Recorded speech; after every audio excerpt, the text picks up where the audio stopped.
Hey y'all, Bob with Million Mile Garage. We got our Fox 50. We're getting ready to put the pistons in it today. We ran into a slight problem, which is why you always check and measure twice. We've got our new piston rings in. And just showing you, we do have a second ring in there where it says top. That's the second ring. We checked the gap on that as well. The big problem we have are the top rings and these other three. And we're getting about 22 thousandths clearance. You can see it just barely drags in right there. So the problem is these Summit pistons, and we'll come over here, we'll take a look at this. Here's the part number.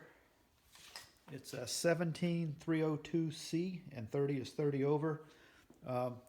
They're recommending an 0.26 minimum gap on the top ring, and we bought the recommended sealed Power E-251k 30s, obviously 30 over, and we're a little tight on that top ring. Now, I guess people that are really into the 5-liter stuff, looking at the shop manual, I think they recommended between 10 and 20 for both top and bottom.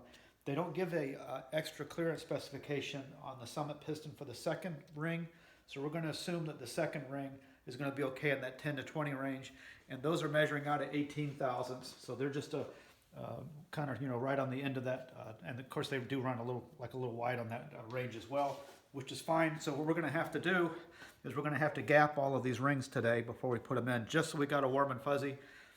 Wearing these goofy glasses because I destroyed my trifocals, and we just kind of jerry-rigged a file. That's going to be our ring gap tool today. That way we don't have to drag all the stuff into the other shop. It's got the nice vise on the bench, and so that's how we're going to spend our Saturday, is gapping rings that aren't supposed to be gapped.